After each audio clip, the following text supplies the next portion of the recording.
Hello students, I am Dr. Shobha Johari, Associate Professor in Botany at LBS Government College, Kotputli. पिछले lectures में मैंने आपको fungi के division ज़ाइगोमाइकोटिना and Ascomycotina के बारे में बताया था। आज मैं आपको आगे की डिवीज़न बेसिडियोमाइकोटिना के बारे में बताना चाहती हूँ। Basidiomycotina is second largest division of fungi with approximately 30,000 species. Basidiomycotina में लगभग 30,000 स्पीशीज़ पाई जाती हैं और ये division second largest division of fungi है। Characteristics feature of this division are formation of basidiospore on basidium. Basidiomycotina के मेंबर्स में एक स्ट्रक्चर पाया जाता है बेसिडियम।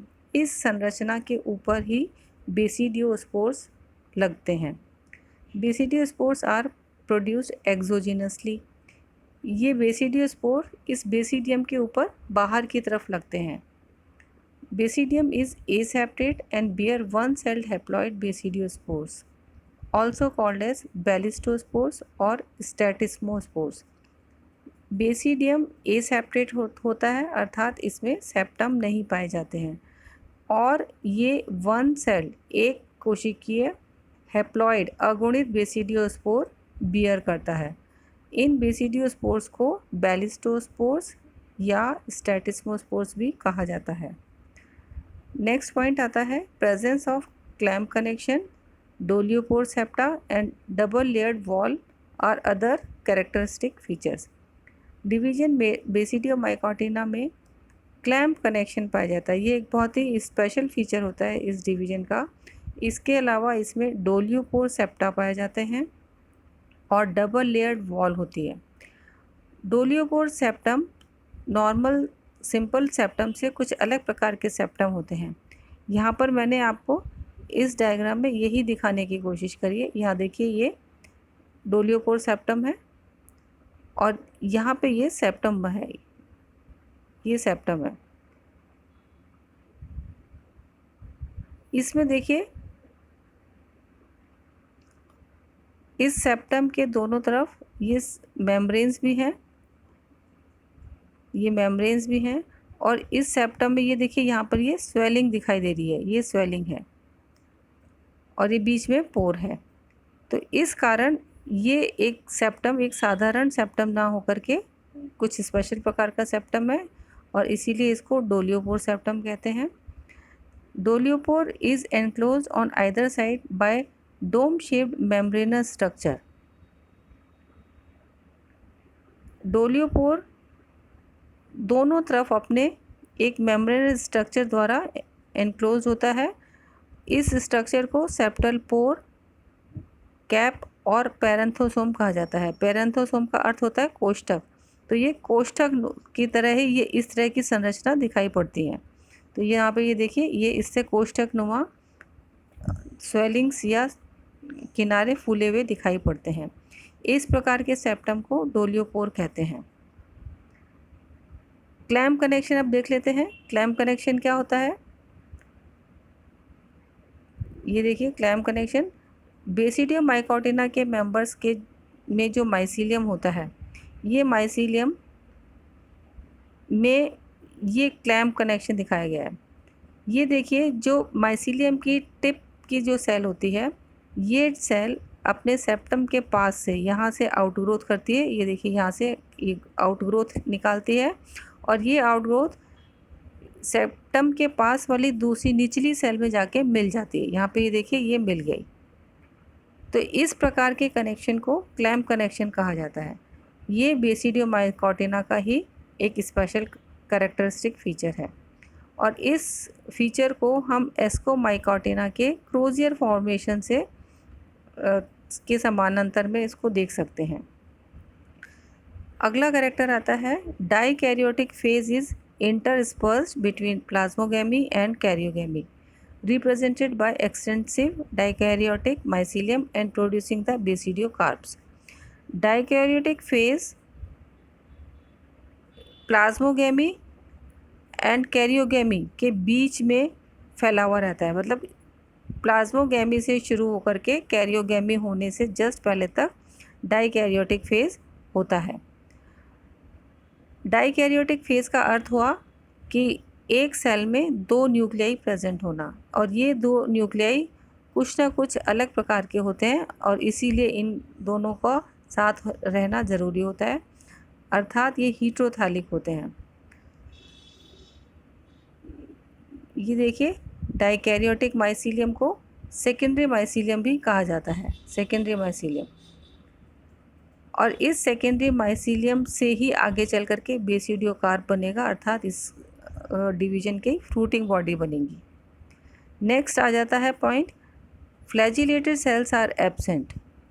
डिवीजन माइकोटाना में फ्लैजिलेटेड सेल्स बिल्कुल भी नहीं पाई जाती हैं, अर्थात मोटाइल सेल्स कंप्लीटली एब्सेंट होते हैं। No differentiated sex organs are produced except in rust. अब देखिए, डिवीजन बेसिडियो माइकोटिना में हम देखते हैं कि सेक्स ऑर्गन्स का ग्रेजुअल डीजनरेशन पाया जाता है।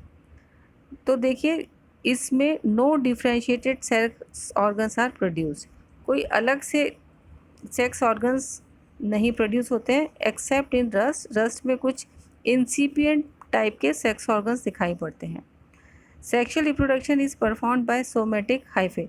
अब जहाँ पर ये सेक्सुअल रिप्रोडक्शन हमें दिखाई पड़ रहा है इंसिपिएंट प्रकार का, वहाँ पर ये सेक्सुअल रिप्रोडक्शन सोमेटिक हाइफे द्वारा ही परफॉर्म किया जाता है, और इस प्रकार के सेक्सुअल रिप्रोडक्शन को हम सोमेटोगेमी कहते हैं। तो ये एक बहुत ही इंसिपिएंट प्रकार का सेक्सुअल रिप्रोडक्शन दिखाई पड़ सकता है बेसिडियो माइकोटिना में। नेक्स्ट आ जाता है सोमेटिक स्ट्रक्चर, अर्थात माइसीलियम का और हाइफे का सोमेटिक स्ट्रक्चर क्या है। Somatic structure, mycelium is filamentous and is of 3 kinds, primary, secondary and tertiary. Basidiomycotina में माइसीलियम 3 प्रकार के बनते हैं। ये हैं primary mycelium, secondary mycelium and tertiary mycelium. Primary mycelium originates from the germination of basidiospore which is of short duration and limited extent। Primary mycelium जो है वो बेसिडियोस्पोर के जर्मिनेशन से बनता है, और ये माइसीलियम बहुत ही शॉर्ट ड्यूरेशन के लिए होता है और बहुत ही लिमिटेड एक्सटेंट का होता है। एक निश्चित ग्रोथ करने के बाद इसकी आगे ग्रोथ नहीं होती है। इस प्राइमरी माइसीलियम को सेकेंडरी माइसीलियम में कन्वर्ट होना होता है, तभी आगे की ग्रोथ हो पाती है। This primary mycelium is branched uninucleate because of occurrence of heterothallic species among basidiomycotina. ये प्राइमरी माइसीलियम जो है वो ब्रांच्ड होता है, यूनिन्यूक्लिएट होता है, क्योंकि बेसिडियो माइकोटिना के मेंबर्स में हीटेरोथैलिज्म पाया जाता है। तो हीटेरोथैलिज्म पाए जाने के कारण ही प्राइमरी माइसीलियम को सेकेंडरी माइसीलियम में कन्वर्ट होना होता है। आगे देखिए, sooner or later primary mycelium converts into secondary mycelium by dikaryotization, either by spermatization or somatogamy. Sooner or later primary mycelium को सेकेंडरी माइसीलियम में कन्वर्ट होना ही होता है। ये प्रोसेस डाइकैरियोटाइजेशन कहलाता है, और ये डाइकैरियोटाइजेशन 2 विधियों द्वारा संभव है। एक विधि है स्पर्मेटाइजेशन और दूसरी विधि है सोमेटोगेमी। सोमेटोगेमी आपको जैसे कि पहले बताया था, 2 सोमेटोगेमस फिलामेंट्स, 2 अपोजिट स्ट्रेन्स के फिलामेंट्स होते हैं, और वो एक दूसरे के कांटेक्ट में आने के बाद में एक स्ट्रेन का न्यूक्लियस दूसरे स्ट्रेन की तरफ माइग्रेट कर जाता है। तो ये इस प्रकार का जो रिप्रोडक्शन होता है वो सोमेटोगेमी कहलाता है। जबकि स्पर्मेटाइजेशन एक अलग प्रकार का रिप्रोडक्शन है। इसमें मेल गैमीट जो है वो रिड्यूस होकर के नॉन फ्लैजिलेटेड है और गैमीट की तरह एक्ट करता है। ये एक स्पोर लाइक संरचना है जो कि गैमीट की तरह एक्ट करती है। Secondary mycelium is perennial and produce basidiomata. Secondary mycelium perennial होता है, अर्थात ये लंबे समय तक सर्वाइव कर सकता है। ये प्राइमरी माइसीलियम की तरह शॉर्ट ड्यूरेशन का नहीं होता बल्कि पेरिनियल होता है, और इसी सेकेंडरी माइसीलियम पर ही बेसिडियोमेटा या बेसिडियोकार्प बनते हैं। बेसिडियोकार्प अर्थात फ्रूटिंग बॉडीज़। बेसिडियोमाइसेटीज में या बेसिडियोमाइकोटिना में पाए जाने वाले फ्रूटिंग बॉडीज़ को बेसिडियोकार्प्स कहा जाता है। Secondary mycelium does not give rise directly to basidiomata. Secondary mycelium से सीधे ही बेसिडियोमेटा नहीं बन जाते हैं, but it undergo certain morphogenetic changes to give rise to tertiary mycelium which take part in construction of basidiomata. ये secondary mycelium कुछ morphogenetic changes करता है और उसके बाद टर्शरी माइसीलियम द्वारा बेसिडियोमेटा या बेसिडियोकार्प या फ्रूटिंग बॉडीज़ बनती हैं। Cell wall is made up of microfibrils of chitin. Basidiomycotina के जो मेंबर्स हैं इनकी cell wall microfibrils of chitin की बनी होती है। क्लैम्प कनेक्शन जो आपको पहले बताया था बेसिडियोमाइकोटिना का एक इम्पॉर्टेंट कैरेक्टर होता है। ये क्लैम्प कनेक्शन क्या है? Clamp connection is another important feature of Basidiomycotina. It is a hyphal outgrowth which makes a connection between the resulting two cells by fusion with the lower cell at cell division. Clamp connection जैसे कि आपको पहले बताया था, it is a hyphal outgrowth. एक hyphal outgrowth है जो कि अपने लोअर सेल से एक आउटग्रोथ द्वारा कनेक्शन स्थापित करती है और उस कनेक्शन को क्लैम्प कनेक्शन कहा जाता है। Clamp connection ensures to maintain the dikaryotic condition. Clamp connection के द्वारा ही फंगस माइसीलियम की डाइकैरियोटिक कंडीशन मेंटेन की जाती है। इसी विधि द्वारा प्राइमरी माइसीलियम सेकेंडरी माइसीलियम में कन्वर्ट होता है। प्राइमरी माइसीलियम अर्थात single nucleated hyphal cells and secondary mycelium का अर्थ होता है dikaryotic hyphal cells. It is suppose to be homologous to the crozier formation of ascomycotina. आपको जैसे कि पहले भी मैंने बताया था कि ये एस्कोमाइकोटिना में पाए जाने वाले क्रोजियर फॉर्मेशन के समकक्ष माना जा सकता है। Not all Basidiomycota produced clamp connection but all clamp connection producing mycelia belong to Basidiomycota। ये एक ध्यान में रखने वाली बात है कि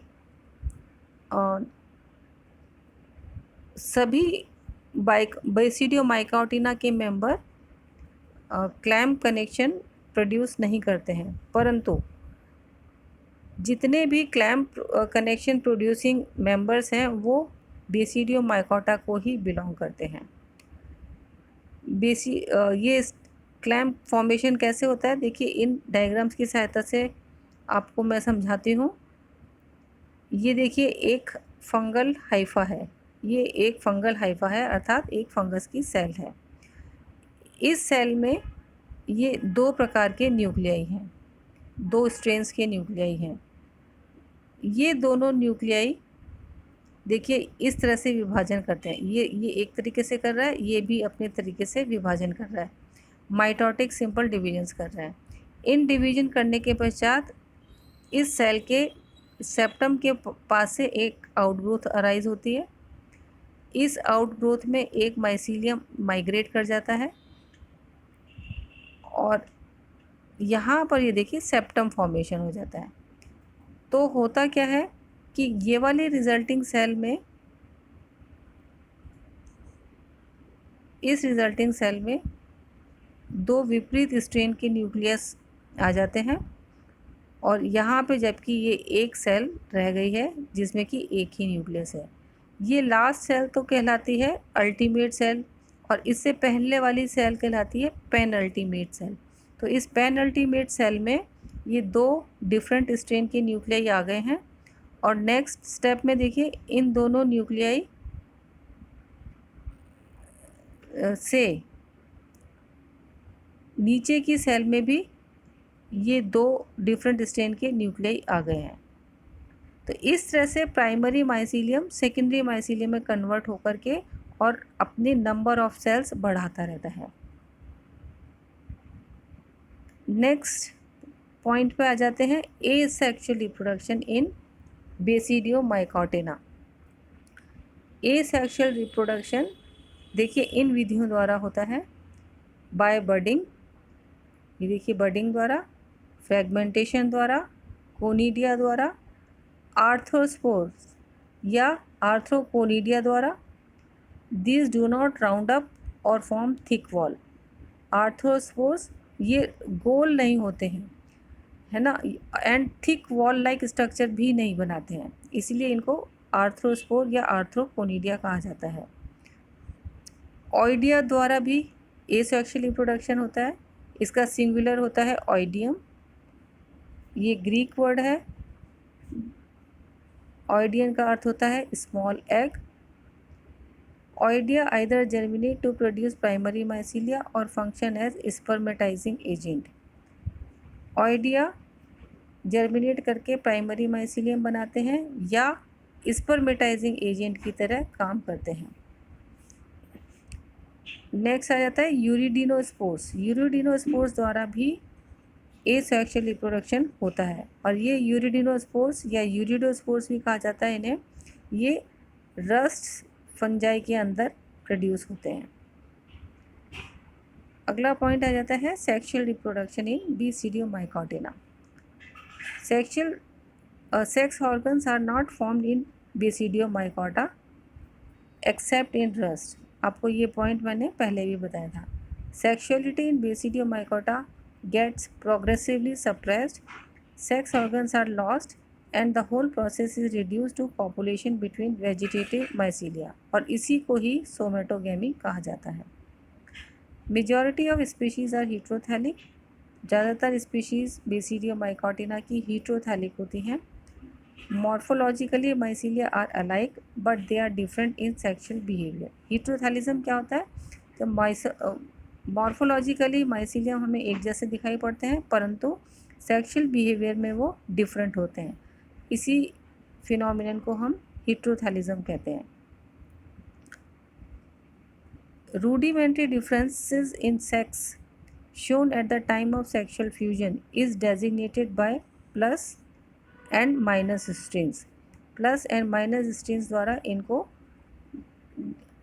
डिनोट किया जाता है। However, some of the species of Basidiomycota are homothalic. Basidiomycota की कुछ स्पीशीज़ होमोथैलिक भी होती हैं। Homothallism is of 3 types. ये पहला है primary homothallism, where the basidiocarps are produced by the germination of a single basidiospore and there is no genetic distinction between the 2 nuclei of a dikaryon, and this mycelium is capable of producing fruiting bodies also. Primary homothallism वो homothallism है जहाँ पर basidiocarp बनते हैं by the germination of single basidiospore. एक ही basidiospore के germination के बाद जो माइसीलियम बनता है उससे ही बेसिडियोकार्प या फ्रूटिंग बॉडी बन जाती हैं, और इनमें पाए जाने वाली जो 2 न्यूक्लियाई होते हैं उनमें कोई जेनेटिक डिस्टिंक्शन भी नहीं होता है, और इस तरह के माइसीलियम से फ्रूटिंग बॉडी बन जाती है। और ये इस प्रकार की फ्रूटिंग बॉडी पाई जाती है कॉपरिनस स्टर्क्विनेलाइनस में। नेक्स्ट पॉइंट आ जाता है secondary heterothallism. Secondary heterothallism where basidiospore consists of 2 heterokaryotic nuclei and each spore on germination produces heterokaryotic mycelium capable of producing basidiomata. Secondary heterothallism वो हीट्रोथैलिज्म है जहाँ पर बेसिडियोस्पोर में 2 हीट्रोकैरियोटिक न्यूक्लियाई पाए जाते हैं, और प्रत्येक इस प्रकार का बेसिडियोस्पोर जर्मिनेशन के पश्चात एक हीट्रोकैरियोटिक माइसीलियम बनाता है, और ये हीट्रोकैरियोटिक माइसीलियम बेसिडियोकार्प या फ्रूटिंग बॉडी बनाने में सक्षम होता है। इसका एग्जाम्पल है कॉपरिनस एफिमेरस।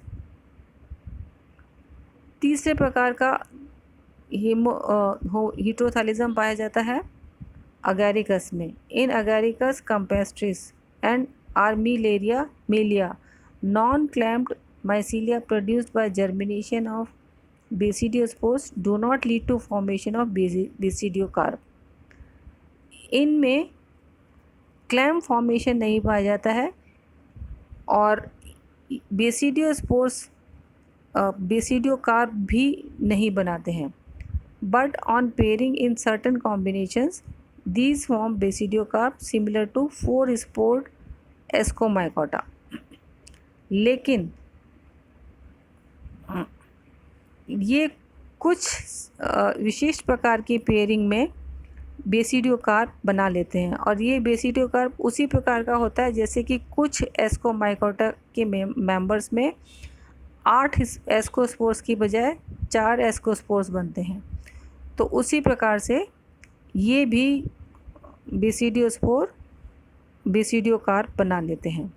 Mycelium produced by germination of a single basidiospore produces the basidiocarp making fungus homothallic. एक ही बेसिडियोस्पोर के जर्मिनेशन से बनने वाला माइसीलियम होमोथैलिक बेसिडियोकार्प बनाता है। Nuclear fusion takes place in basidium followed by meiosis. Nuclear fusion basidium में होता है और उसी बेसिडियम में मियोसिस होता है। 3 basic processes of sexual reproduction are, जैसा कि कॉमन ही है ये सभी प्रकार में, सेक्सुअल रिप्रोडक्शन में 3 स्टेप्स होते हैं। ये स्टेप्स हैं plasmogamy, karyogamy and meiosis. Plasmogamy somatogamy या स्पर्मेटाइजेशन द्वारा हो सकती है, जैसे कि आपको पहले भी बताया था। कैरियोगेमी का अर्थ होता है न्यूक्लियर फ्यूजन एंड मियोसिस का अर्थ हुआ अर्धसूत्री विभाजन। तो किसी भी सेक्सुअल रिप्रोडक्शन में ये 3 स्टेप्स होते हैं। Terminal dikaryotic cell of secondary mycelium develop into basidium where karyogamy takes place. Secondary mycelium की जो टर्मिनल सेल है, बिल्कुल एपिकल जो सेल है, वो सेल इटसेल्फ एक बेसिडियम में डेवलप हो जाती है, बेसिडियम में कन्वर्ट हो जाती है और इसी बेसिडियम के अंदर कैरियोगेमी की प्रक्रिया होती है। After this karyogamy resultant diploid nucleus undergo meiosis forming haploid nuclei. इस कैरियोगेमी के पश्चात जो डिप्लॉयड न्यूक्लियस बन जाता है, वो डिप्लॉयड न्यूक्लियस मियोसिस करता है और इस मियोसिस से फिर हैप्लॉइड या अगुणित न्यूक्लियाई बन जाते हैं। अब ये देखिए कि बेसिडियम क्या है, जिस हम ऊपर कह रहे थे जिस एपिकल सेल बेसिडियम बना लेती है, तो ये बेसिडियम क्या है। A basidium is a cell or organ that bears exogenous basidiospores that are formed following karyogamy and meiosis. Basidium एक सेल है या एक ऑर्गन है जो कि अपने ऊपर एक्सोजीनसली बेसिडियोस्पोर बियर करती है और वो बेसिडियोस्पोर कैरियोगेमी एंड मियोसिस के पश्चात बनते हैं।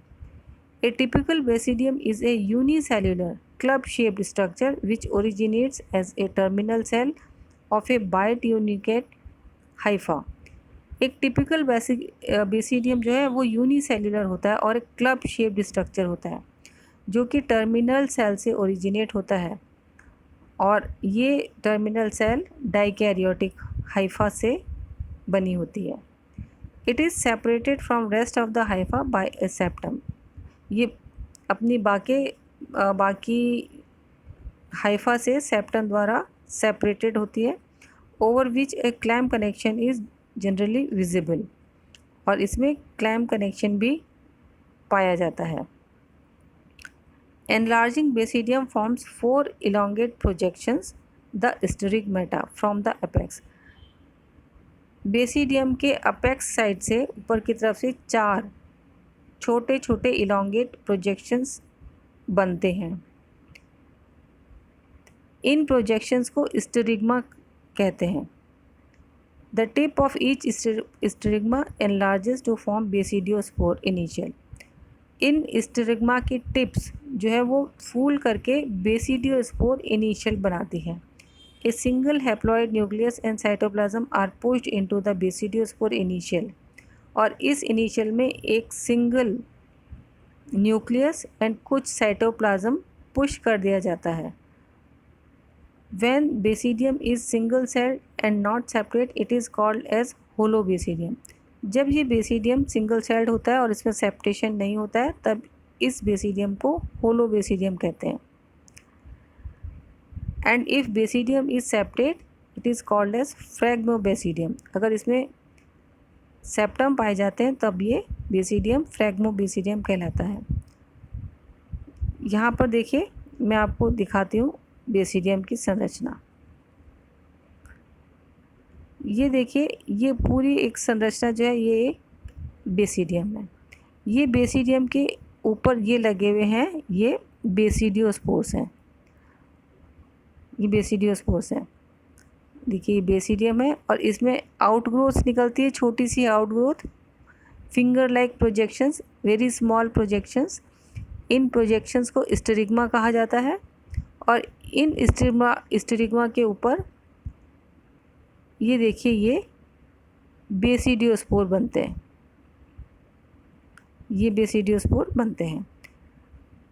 अब ये देखिए इस बेसिडियम में कोई सेप्टा नहीं है, इसलिए ये बेसिडियम होलो बेसिडियम कहलाता है।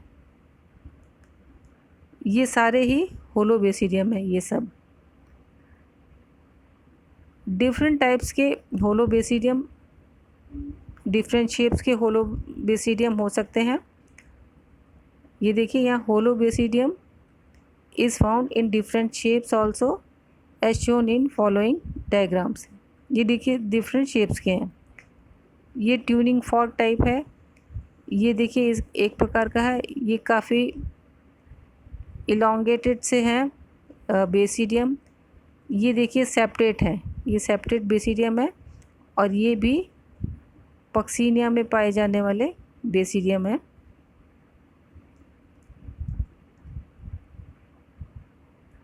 ये देखिए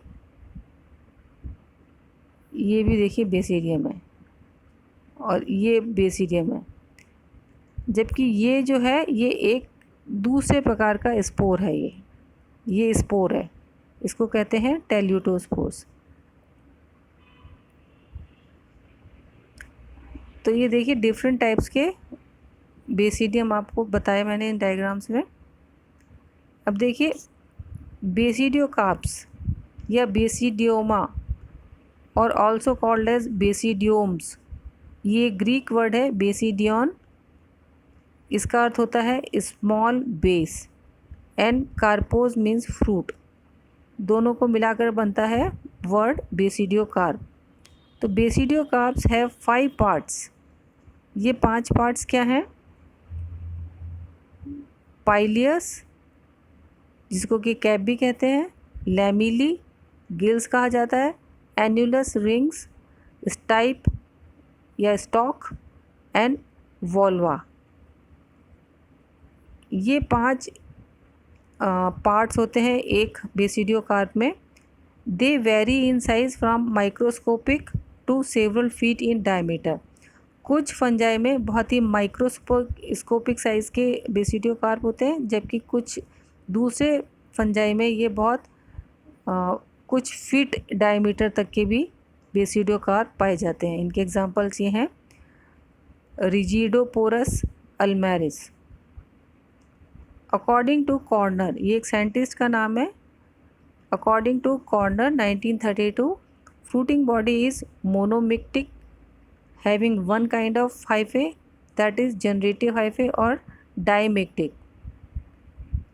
dimictic का अर्थ है having 2 types of hyphae। ये 2 प्रकार के हाइफे कौन कौन से हैं? Namely generative hyphae and skeletal hyphae which are thick walled, aseptate and of limited growth. ये वाले हाइफे थिक वॉल्ड होते हैं, लिमिटेड ग्रोथ के होते हैं। यहाँ पर हम ये देख लेते हैं एक बेसिडियोकार्प में कौन कौन सी स्ट्रक्चर्स पाए जाते हैं। ये देखिए ये स्टाइप है,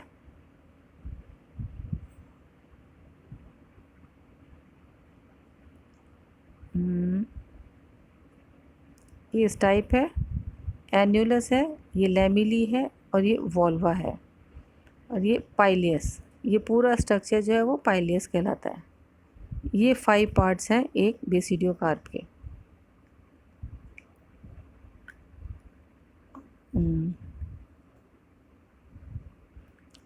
ये आपको यहाँ पे बताया था कि ये generative hyphae and skeletal hyphae पाए जाते हैं।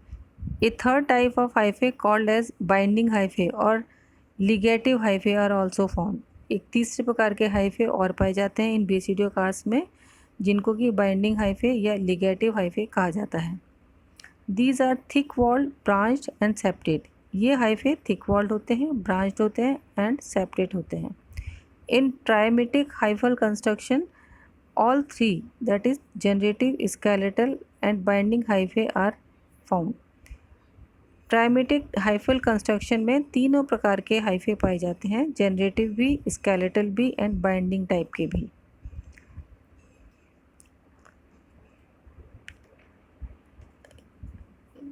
यहाँ पर ये देखिए फिर से डिफरेंट शेप्स ऑफ बेसिडिया आपको दिखाई है। ये डिफरेंट शेप्स, ये different shapes of basidia. Basidiocarp में देखिए spore bearing fruiting layer of fruit body is called as hymenium. ये पार्ट देखिए, ये पूरा पार्ट जो है ये हाइमेनियम कहलाएगा, अर्थात यहाँ से यहाँ तक ये पूरा पार्ट हाइमेनियम है। और जबकि नीचे वाला स्टेराइल पार्ट सब हाइमेनियम कहलाता है। और इनके बीच बीच में ये होते हैं paraphysis, sterile hair like structures. ये एक बेसिडियोकार्प में पाए जाने वाली डिफरेंट स्ट्रक्चर्स हैं। An immature basidium which never produces basidiospores is called as basidiole और बेसिडियोलम। एक ऐसा बेसिडियम जो कि इमेच्योर होता है और जो कि कभी भी बेसिडियोस्पोर्स नहीं बनाता है, इस प्रकार के बेसिडियम को बेसिडियोल या बेसिडियोलम कहा जाता है। Thin walled sterile elements of hymeneum having same diameter as basidium and protrude through hymeneum is termed as cystidiol। ऐसे हाइफे जो कि बेसिडियम के लगभग बराबर के डायमीटर के होते हैं और हाइमेनियम से बाहर की तरफ प्रोट्रूड हो रहे होते हैं, उन थिन वॉल्ड स्टेराइल एलिमेंट्स को सिस्टिडियोल कहा जाता है।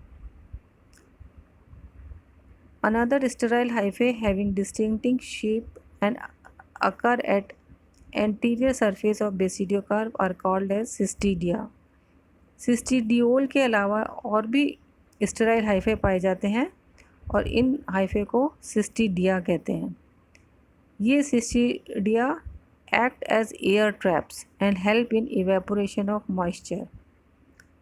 ये सिस्टिडिया एयर ट्रैप की तरह को ट्रैप करने का काम करते हैं और कुछ मॉइस्चर को इवेपोरेट करने में भी हेल्प करते हैं। Part of basidiocarp below hymenium is called as subhymenium. यहाँ पर आप देखिए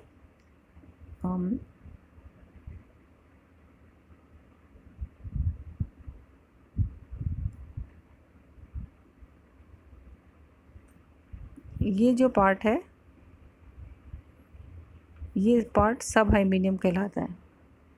ये सब हाइमेनियम है। यहाँ पर आप देख सकते हैं, यहाँ पर ये सब हाइमेनियम है। और any tissue which separates adjacent सब hymenium is known as trauma. ये देखिए सबसे नीचे यहाँ पे ये ट्रामा बना हुआ है।